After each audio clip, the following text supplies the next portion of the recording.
Operation सिंदूर हे काय आहे आणि त्याबद्दल मॅडम तुम्ही काय बोलला नाहीत। तर याबद्दल बोलायचं म्हटलं तर 22 एप्रिल 2025 रोजी काश्मीरमध्ये झालेला जो आतंकवादी हल्ला, तर त्यामध्ये 26 टुरिस्ट म्हणजेच 26 जणांना तुम्ही हिंदू आहेत का किंवा मुस्लिम आहेत आणि तुम्ही हिंदू आहेत तर हिंदूंनाच गोळ्या मारल्या। आणि ऑपरेशन सिंदूरसाठी 2 कमांडर कर्नल सोफिया कुरेशी आणि विंग कमांडर वेमिका सिंग या 2 महिलांनी देशासाठी संरक्षणासाठी ते रणांगणात उतरलेले आहेत आणि त्यांच्या रक्षणासाठी किंवा त्यांच्या जीवासाठी आपण देवासमोर प्रार्थना करू शकतो।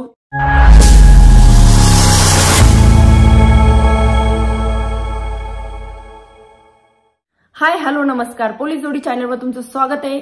मी आहे अस्मिता आणि आज तुम्हाला जो आपल्या देशावर सध्या संकट आलेला आहे आणि त्या संकटांना मात करण्यासाठी आपले जे फौजी आहेत, सैनिक आहेत, ते त्यांना ज्यांना सुट्टीवर आहेत तर त्यांना सुट्टीवरून बोलवत आहेत। तर अशा फौजींसाठी खरंच खूप खूप म्हणजे मनातून सल्यूट आणि सर्व आपल्या भारत देशवासियांना विनंती करते की त्यांच्यासाठी प्रार्थना करा, कारण की सध्या त्यांनी स्वतःसाठी म्हणजे स्वतः आपल्या घराचा त्याग करून आपल्या भारत देशासाठी संरक्षणासाठी ते रणांगणात उतरलेले आहेत आणि त्यांच्या रक्षणासाठी किंवा त्यांच्या जीवासाठी आपण देवासमोर प्रार्थना करू शकतो। आणि हे नेमकं सध्या चाललंय काय आणि ऑपरेशन सिंदूर आहे काय आणि सध्या आपल्या भारत देशावर नेमका सध्या कोणत्या परिस्थितीतून चाललाय, तर त्याबद्दल बरेचशा तुमच्या कमेंट DM वगैरे आलती की मॅडम याबद्दल थोडं बोला। तर याबद्दल बोलायचं म्हणलं तर काश्मीर आपला आहे, आपल्या भारत देशातला हा सुंदर असा भाग आहे। जेव्हा आम्ही फिरायला गेलो तेव्हा सांगितलं होतं काश्मीर खूप खूप चांगलं आहे आणि आपल्या म्हणजे तिथं एवढं तर म्हणजे संरक्षण आहे की 20-20, 30-30 मीटरवर आपले जे भारतीय सैनिक आहेत की ते थांबलेले आहेत रायफल घेऊन, AK-47 घेऊन। तर आपल्याला तिथे असं बिलकुलच असं वाटणार नाही की तिथं कधी आतंकवाद्याचा हल्ला होईल किंवा जे हे टुरिस्ट फिरायला गेलते तर त्यांच्यावर गोळीबार होईल। तर असंच त्यांच्या ज्या म्हणजे फिरायला गेलेल्या जोडप्याची त्यांच्या ज्या वाईफ आहेत किंवा बायको, तर त्यांनी सुद्धा तेच सांगितलं की जेव्हा आम्ही फिरायला जात होतो तर तेव्हा आम्ही पहलगाम येथे झालेला बघा 22 एप्रिल 2025 ला झालेला आतंकवादी हल्ला, तर त्यांना असं वाटलं सुद्धा नव्हतं एवढं छान काश्मीर आणि काश्मीर म्हणजे स्वर्गच आणि त्या स्वर्गामध्ये यांचं पूर्ण लाईफच चेंज होऊन जाईल।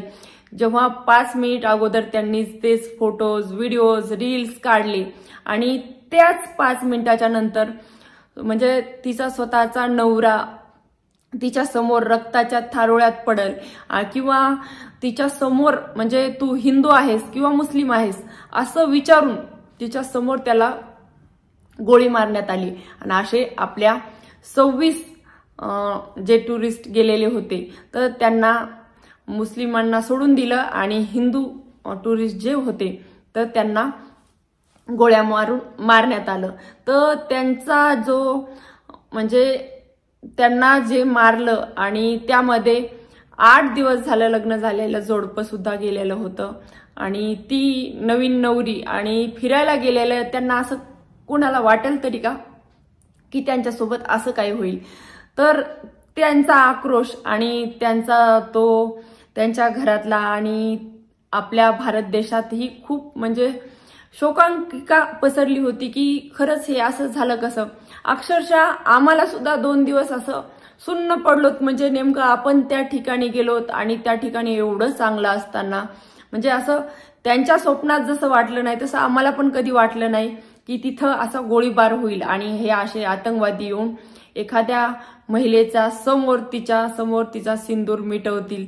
आणि तर त्या अक्षरशः म्हणजे त्यांचा जो आक्रोश होता तर त्या आक्रोशाला त्यांचा जो बदला घ्यायचा होता तर त्यासाठी आपल्या सरकारने 2 लेडीज नियुक्त केल्या होत्या, कर्नल सोफिया कुरेशी आणि विंग कमांडर वेमिका सिंग. तर या 2 महिलांनी तर त्यांची 2च महिला बाकी आहेत, म्हणजे आपल्या देशातले सैनिक आणि पुरुष मंडळी तर गेलेच नव्हते, पण यांनी महिलांवरच सांगितलं होतं, महिलांपाशीच सांगितलं होतं की आम्ही म्हणजे हिंदूला मारलं. आणि म्हणजे त्यांना असं वाटलं ह्या अबला नारी येतात आणि यांना सोडून द्या आणि ह्या करणार काय, म्हणून त्यांनी फक्त आपल्या देशाचे जे दिवे होते ते विझवण्याचा प्रयत्न केला. पण आपल्या देशातल्या ज्या पंत्या आहेत आणि महिला आहेत आणि आपल्या सरकारने जो निर्णय घेतला की त्यांना दाखवून दिलं 2च महिला म्हणजे भारत की नारी सब पे भारी. आणि त्या 2 महिलांनी की पाकिस्तानमधील 9 ठिकाणी जाऊन रात्री म्हणजे 6 मे ते 7 मे याच्या मध्यरात्री 1:07 सुमारास ते जेव्हा गाढ झोपलेले असतील तर तेव्हा जो आपल्या म्हणजे गनिमी कावा म्हणतात ना, छत्रपती शिवाजी महाराजांच्या काळामध्ये जसं शत्रूंवर करायचे त्याचप्रमाणे त्या आतंकवादी जे संघटना होत्या तर त्या संघटनेचे जे सेंटर असायचे तर त्या 9 सेंटरला उडवण्याचं काम या 2 रणरागिणींनी केलेलं आहे. आणि त्यामध्ये त्यांना यश मिळालं आणि त्यांनी ऑपरेशन सिंदूर हे सक्सेस केलेलं आहे. आणि खरंच त्या महिलांसाठी सल्यूट. आणि खरं म्हणजे महिला ही जशी झाशीची राणी लढली होती त्याचप्रमाणे ह्या महिलांनी पण दाखवून दिलं. तेव्हाच काय आता सुद्धा ह्या 2 महिलांनी इतिहास घडवला. आणि जो आपल्या 26 लोकांवर अत्याचार किंवा 26 लोकांचा जो बळी गेलता तर त्यांचा बदला ह्या 2 महिलांनी घेतलेला आहे.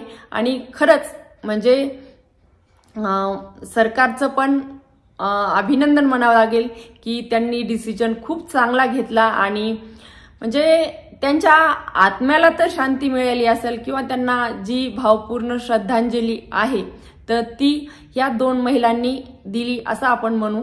आणि खरंच आपल्या देशामध्ये आता सध्या जे वातावरण आहे तर त्यामुळे ज्या आपल्या फौजी साहेबांच्या सुट्ट्या आहेत त्या रद्द करून ते परत सैनिक म्हणजे वापस ड्युटीच्या ठिकाणी जाते. तर कृपया करून जेव्हाही ते तुम्हाला ट्रेनमध्ये भेटतील किंवा बसमध्ये भेटतील तर त्यांना आदर द्या आणि प्लीज त्यांना जागा द्या. बऱ्याचशा ठिकाणी आपण पाहतो की जोही फौजी असतो कधी त्याला म्हणजे आता सुट्टीहून अचानक बोलवण्यात आल्यामुळं कधी रिझर्वेशन भेटत नाही किंवा बऱ्याचशा अडचणी असतात त्याच्या लाईफमध्ये आणि त्याला त्या ठिकाणी पोहोचायचं असते तितक्याच वेळात.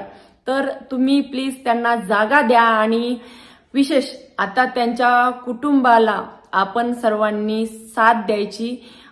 तर एक महिला होती म्हणजे फौजी वाईफ होती तर त्या फौजी वाईफला एका महिलेने कमेंट केली की म्हणे तुझे मिस्टर तर म्हणजे लढायला गेलेत आणि तू तर म्हणे रील्स टाकतेस असं तसं बोलली तिला. पण ह्या नालायक बाईला म्हणजे विचार करा की ती कोणत्या यामधून जात असेल आणि तिच्या मनावर किती मोठा दगड ठेवून ती जेही करत असेल किंवा तिच्या ड्रॉपमध्ये ज्या पहिल्या रील्स बनवलेल्या असतील तर त्या तिने पोस्ट जरी केल्या तरी यांनी म्हणजे फौजी वाईफ असू किंवा फौजी कुटुंबातला कोणताही सदस्य असू तर त्यांचा तुम्ही खरंच आदर सत्कार आणि सन्मान करा.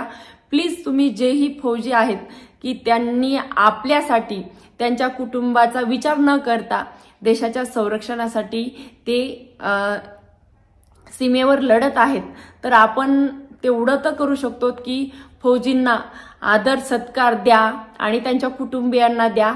ते जर आपल्यासाठी तिथं लढत आहेत तर आपण तुमच्या आजूबाजूला जेवढेही फौजी असतील किंवा त्यांचे घरामधले व्यक्ती असतील तर त्यांना हवं नको ते पहा आणि त्यांना दिलासा द्या.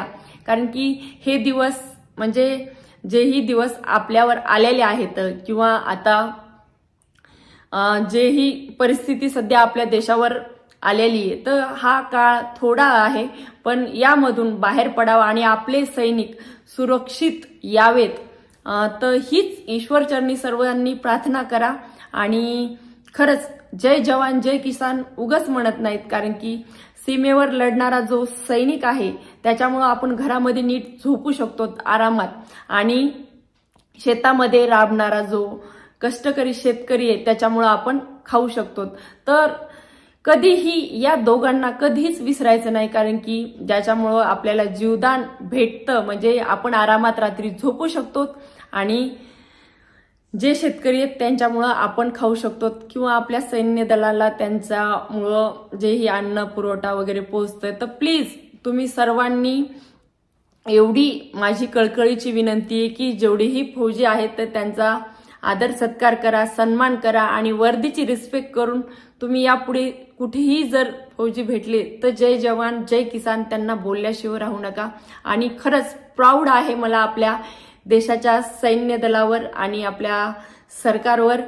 खरंच खूप चांगलं वाटलं. ऑपरेशन सिंदूर या 2 महिलांनी सक्सेस केलं, आणि खरंच सल्यूट आहे या 2 ताईंना की आपल्या देशामध्ये जी परिस्थिती आहे तर त्या परिस्थितीवर त्यांनी, म्हणजे त्यांना जे काम सांगितलं होतं त्यांनी ते काम फते केलं, आणि आपल्या ज्या 26 शहीद झालते पहलगाम येथे, तर त्यांना भावपूर्ण श्रद्धांजली दिली असं म्हणूयात.